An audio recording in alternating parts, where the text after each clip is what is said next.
बिस्मिल्लाहिर्रहमानिर्रहीम।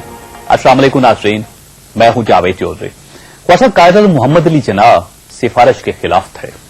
आपने जिंदगी में सिर्फ एक बार किसी से पूछा था, क्या मैं तुम्हारे लिए कुछ कर सकता हूं? यह वाकया ज़ियारत में उन दिनों पेश आया था जब कायद-ए-आज़म मोहम्मद अली जिन्ना शदीद अलील थे और एक नर्स ने आपकी बेपनाह खिदमत की थी और कायद-ए-आज़म इस खिदमत से मुतासर होकर नर्स से यह पूछने पर मजबूर हो गए थे, बेटी क्या मैं तुम्हारी कोई खिदमत कर सकता हूं? नर्स अर्ज किया, जनाब मैं पंजाब की रहने वाली हूं लेकिन मेरी पोस्टिंग कोयटा में है, आप मेहरबानी फरमाकर मेरा तबादला पंजाब में करवा दें। कायद-ए-आज़म ने मुतालबा सुना, एक लंबी सांस ली और फरमाया, बेटी मैं माफी चाहता हूं, यह महकमा सेहत का काम है, गवर्नर जनरल का नहीं। आप मुलाहिजा कीजिए कि कायद-ए-आज़म सिफारिश के मामले में किस कदर सख्त थे, लेकिन इस अटल असूल के बावजूद कायद-ए-आज़म ने जिंदगी में एक नौजवान की सिफारिश भी की थी।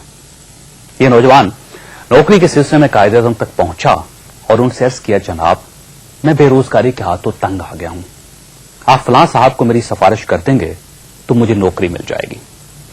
कायद-ए-आज़म ने इनकार से पहले नौजवान का इंटरव्यू लेना शुरू कर दिया।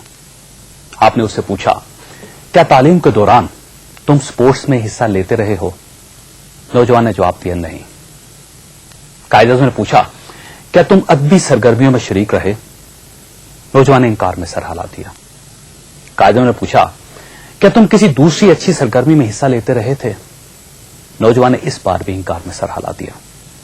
कायद-ए-आज़म बुरा मना गए और उन्होंने कहा, तुम इतनी नालायकी और सुस्ती के बावजूद मुझसे तवक्को करते हो कि मैं तुम्हारी सिफारिश करूंगा?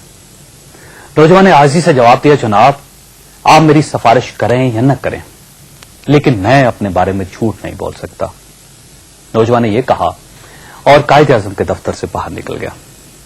कायद-ए-आज़म ने नौजवान को वापस बुलवाया और उससे कहा, मैं जिंदगी में पहली मर्तबा अपना असूल तोड़कर तुम्हारी सिफारिश करूंगा, लेकिन तुम्हें मुझसे एक वादा करना होगा। नौजवान ने अर्ज किया, जनाब आप हुक्म कीजिए। कायद-ए-आज़म ने फरमाया, तुम जिंदगी में आज की तरह हमेशा सच बोलोगे। ख्वाजा दुनिया के हर बड़े लीडर की तरह कायद-ए-आज़म मोहम्मद अली जिन्ना इन नौजवानों को खसूसी अहमियत देते थे। कायद-ए-आज़म का ख्याल था कि अगर किसी कौम के नौजवान अच्छे हो जाएं तो उस कौम का मुस्तकबिल रोशन हो जाता है, और अगर नौजवानों की तरबियत, तालीम और ट्रेनिंग में कोई कमी, कोई कोताही रह जाए तो वो कौम बर्बाद हो जाती है।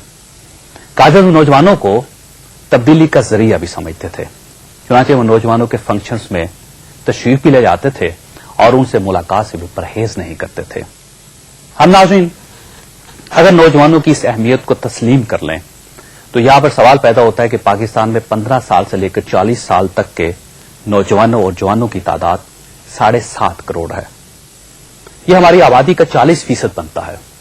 इनमें से 15 से 24 साल के नौजवानों की तादाद 4 करोड़ है। पाकिस्तान में शराखान की 53% है। इस लिहाज से देखा जाए तो 7.5 करोड़ जवानों और नौजवानों में 4-4.5 करोड़ लोग पढ़े लिखे हैं।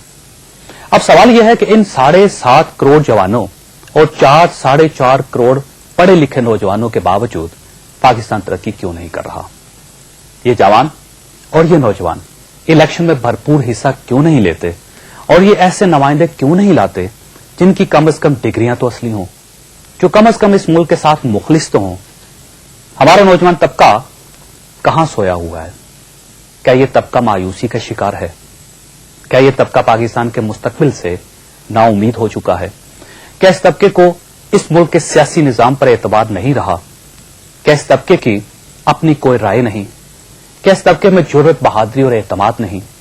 क्या इस तबके को तालीम और तरबियत अच्छी नहीं मिल रही? क्या इस तबके को अपनी राय और सोच के इजहार का मौका नहीं मिल रहा? और क्या इस तबके में टैलेंट की कमी है? आखिर क्या मसला है कि इस मुल्क को 62 सालों से नौजवान तबके से कोई सियासी क़यादत मिल रही है और ना ही वोटर्स? नौजवान भी इसी घिसे पिटे निजाम को क्यों वोट दे रहे हैं?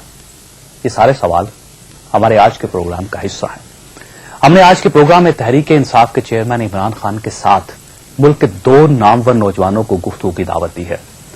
ये नौजवान इमरान खान के साथ मुल्क के नौजवानों के अलमिया पर गुफ्तगू करेंगे। ये बताएंगे کہ ملک کو मिडिल क्लास नौजवान की आदत क्यों नहीं मिल रही। हमारे साथ रहिएगा।